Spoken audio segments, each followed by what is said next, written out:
पे क्या हुआ था, कहाँ पे क्या हुआ, कोई भी क्वेश्चन छूटने वाला नहीं है आपसे, मैं आपसे वादा करता हूँ किसी भी गवर्नमेंट एग्जाम में। तो हम सबसे पहले देखते हैं कि सबसे पहले हम पुर्तगालियों के बारे में जानेंगे। पुर्तगाली जो है मॉडर्न हिस्ट्री में यहाँ पे किस प्रकार से दस्तक दी थी, तो सबसे पहले हम जानेंगे पुर्तगाली।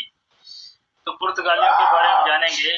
तो पुर्तगाली जो थे भारत में 1498 ईस्वी में आए थे, 1498 ईस्वी में आए थे। एक प्रकार से अब हम पुर्तगालियों के पहले से थोड़ा देख लेते हैं कि क्या होता था यहाँ पे।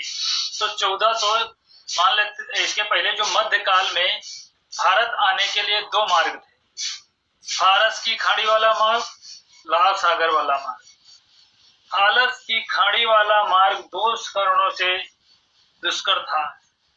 पहला मार्ग में अत्यधिक कोहरा पड़ना, मार्ग में अत्यधिक कोहरा पड़ना, और दूसरा था कि चट्टानों का फटना। मतलब जो पहाड़ थे वहां से क्या होता था, चट्टाने फटती थी और ऊपर गिर जाती थी। ठीक है, बर्फबारी वगैरह वगैरह चट्टाने जो है फट के गिर जाती थी, जिसके कारण जैसा कि आप इस फिगर में देख रहे होंगे कि चट्टाने फट के गिरी है नीचे। यह मार्ग दो कारणों से हुआ। ज्यादातर मार्ग जो होता था लाल सागर वाले मार्ग से होकर जाते थे लोग। कहां से जाते थे, लाल सागर वाले मार्ग से व्यापार होता था। लेकिन इनका जो है व्यापार इसी प्रकार से चलता रहा। तो यह हुआ ये कि व्यापार में इटली का एकाधिकार था। स्पेन और एक प्रकार से फ्रांस व्यापार से बहिष्कृत थे। पुर्तगाल, स्पेन और फ्रांस, पुर्तगाल, ये सब क्या थे, व्यापार पे बहिष्कृत थे। तो कह सकते थे इटली का जो है एकाधिकार था। तो हुआ यह 1453 ईस्वी में तुर्कों ने कुस्तुनिया पर विजय प्राप्त कर ली। तुर्कों ने कुस्तुनिया पर विजय प्राप्त कर ली, जिसको कॉन्स्टेंटिनोपल लोग बोलते हैं इंग्लिश में। तुर्कों ने कुस्तुनिया पर विजय प्राप्त कर ली। ऑटोमन साम्राज्य की स्थापना कर ली। ऑटोमन साम्राज्य की स्थापना कर ली। अब ये भारत की खाड़ी वाले मार्ग से वो व्यापार में क्या करने लगे, दिक्कत पैदा करने लगे। अब ये हुआ कि अब सब परेशान से हो गए, जितने भी व्यापारी थे वो सब परेशान हो गए, थे सब परेशान हो गए। पुर्तगाल जो था मार्गों को खोजने में बहुत ही आगे था, क्योंकि वहां पे नौपरिवहन विज्ञान की खोज हो चुकी थी। कुतुबनुमा की खोज हुई थी। कुतुबनुमा एक दिशा सूचक यंत्र था जिसके द्वारा समुद्र में रास्ता पता किया जाता था। इसकी जो है खोज हो चुकी थी। अब ये हुआ कि 1486 ईस्वी में, इसमें 1486 ईस्वी में बार्थलोमो डियाज ने उत्मासा अंतरिक्ष की खोज की, केप ऑफ गुड होप की खोज की। इसको इंग्लिश में बोलते हैं केप ऑफ गुड होप। अब यहां तक जो है ये रास्ता पहुंच गया। जैसा कि आप लोग मैप में देखेंगे कि जैसे ये वाला दिख रहा है, ये दिख रहा है, ये यहाँ पे दिख रहा होगा, इधर से ये लोग आए थे, ये हो गया अफ्रीका पहुंचा। ये प्रकार से ये अफ्रीका पे पहुंचा है। तो केप ऑफ गुड होप की खोज कर ली। अब यहाँ से जो है ये लोग पहुंचेंगे कहाँ पे, यहाँ से देखिए भारत पहुंच रहे हैं। भारत, ये भारत की रास्ता, यहाँ से ये लोग भारत के रास्ते पे पहुंचा है। अब ये हुआ कि 92 ईस्वी में कोलंबस जो है ये पश्चिम के रास्ते से गया। तो उसमें सब जो है पूर्व के रास्ते से जा रहे थे, इसने पश्चिम के रास्ते से गया और जा करके ये कहां पे पहुंच गया, अमेरिका। कहां पे पहुंच गया, अमेरिका, जिसको लैटिन अमेरिका बोलते हैं, और अमेरिका पहुंच गया। और वहां पे कुछ किसकी कर दी, इधर देखते हैं, ये इधर में वेस्ट इंडीज है ना, इसके पास है अमेरिका। तो इधर वाला जो पार्ट बन गया ये इंडिया की खोज करने के लिए गया था, इसलिए इसको नाम दे दिया गया वेस्ट इंडीज। क्या दे दिया गया, वेस्ट इंडीज, इसका नाम दे दिया गया। ये देख रहे होंगे इंडीज, तो वेस्ट इंडीज। का इसने खोज कर डाली और ये अमेरिका की यहाँ पे पहुंचा था। तो ये इधर वाला जो बचा था इस पे किसको बोल दिया गया वेस्ट इंडीज। अब 1498 ईस्वी में वास्को डिगामा कालीकट पहुंचा। कहाँ से पहुंचा? उत्मासा अंतरीप के रास्ते से होकर के कालीकट पहुंचा। कालीकट पहुंचा या केरल में है, तो कालीकट बंदरगाह है, बंदरगाह पर पहुंचा और वहां पे जो है अरबी व्यापारी जो थे वो पहले से अटैक यहाँ पे पहले से व्यापार कर रहे थे, तो लोगों ने इससे नफरत करने लगे। नफरत का मतलब इसको जाने कि ये पुर्तगाल का है तो उससे इतना अच्छा व्यवहार नहीं किया। अब वो ये वहां का जो राजा था, राजा जमोरिन, जिसको समोरिन भी बोलते हैं, राजा जमोरिन, उसने जो है पुर्तगाली नाविक वास्को डिगामा का स्वागत किया और मसाले तथा जड़ी बूटियां ले जाने की अनुमति प्रदान कर दी। ये मसाले तथा जड़ी बूटियां ले जा करके यूरोप में, पुर्तगाल में जो है 60 गुना दाम अधिक पर क्या किया? बेचा और 60 गुना इसने मुनाफा कमाया, 60 गुना ऊंचे दाम पर प्रकार से बेचा और 60 गुना लाभ इसने कमाया जो यहाँ से, तो 60 गुना फायदेमंद था। इसकी हालांकि समुद्री डाकुओं का वहां पे डर था, फिर भी ये लोगों को इतना जो है फायदा होता था। समुद्री डाकू राह में कूड़ा पड़ना और तरह तरह का पैसा खर्चा होता था आने जाने में, लेकिन फिर भी इनका जो है भारत से होने वाला जो व्यापार था वो बहुत ही अधिक लाभप्रद था। अब पुर्तगालियों के आने के भारत में दो कारण थे। आए जब यहाँ पे तो इनके दो कारण थे। पहला था व्यापार करना, दूसरा ईसाई धर्म का प्रचार करना।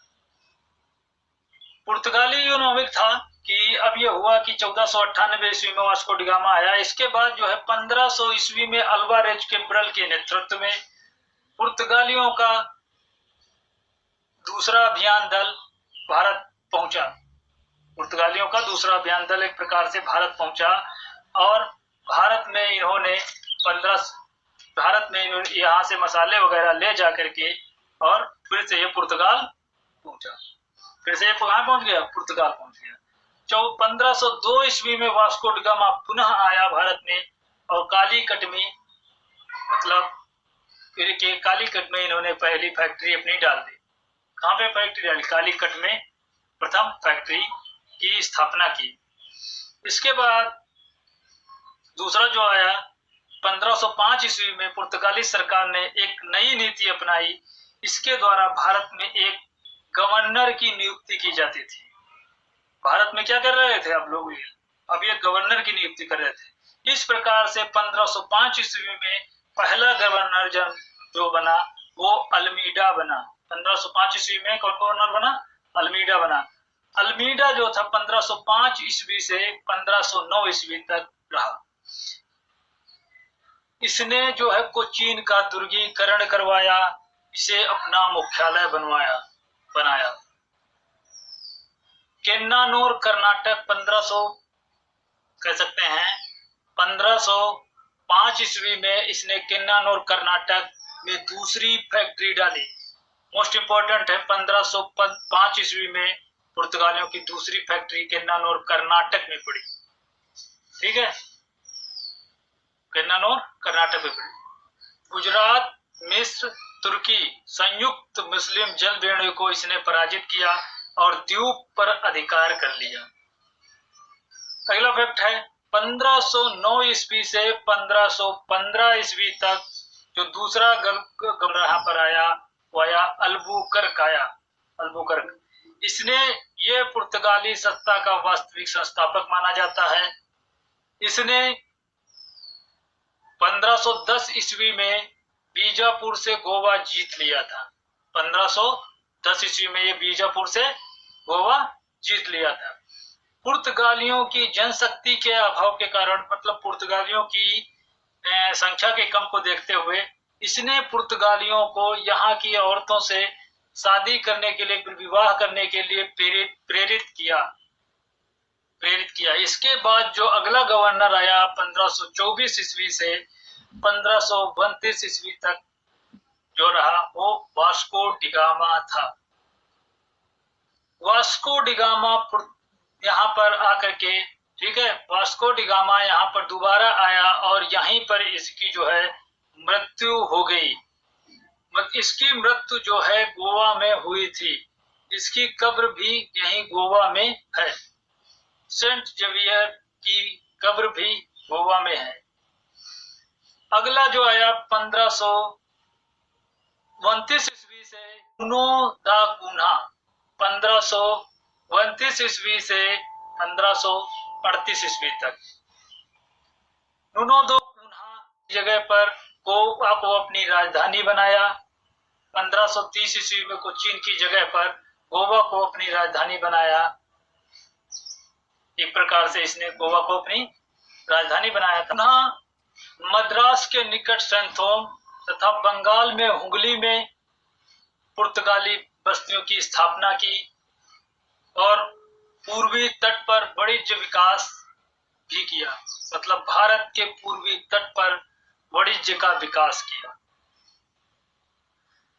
अब जो है 1595 ईस्वी तक पुर्तगाली हिंद महासागर के स्वामी बने रहे। 1595 ईस्वी में डचों का पहला अभियान दल सुमात्रा पहुंचा, इंडोनेशिया में है सुमात्रा पहुंचा और इनके एकाधिकार को तोड़ दिया। अंग्रेज भी पीछे नहीं रहे। 1611 ईस्वी में कैप्टन मिडलटन के नेतृत्व में अंग्रेजों ने इनको स्वावल्ली के निकट पुर्तगालियों को पराजित किया और इनके एकाधिकार को तोड़ दिया।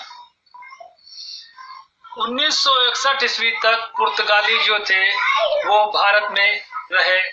गोवा और दमन द्वीप पर काफी दिनों तक इनका अधिकार रहा और 1961 में इसको मुक्त कराया गया पुर्तगालियों से। मतलब ये आए सबसे पहले थे और गए सबसे बाद में। ये एक फैक्ट है। पुर्तगालियों की अगर जो बात करें तो देन है वो यहाँ पे छापा खाना का आविष्कार। छापा खाना की एक प्रकार से पुर्तगालियों की ही देन है। तंबाकू की खेती जो थी वो पुर्तगालियों की देन है। मतलब कह सकते हैं दक्षिण भारत में पुर्तगालियों ने तंबाकू की खेती करवाई थी। उत्तर भारत में ये जो है शाहजहां के काल में आई थी।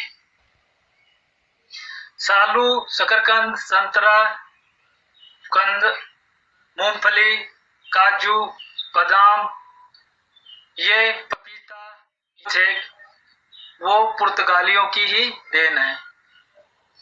पुर्तगालियों की दो व्यवस्था प्रचलित थी। कार्टज व्यवस्था, इसमें जो था पुर्तगाली कर लेकर के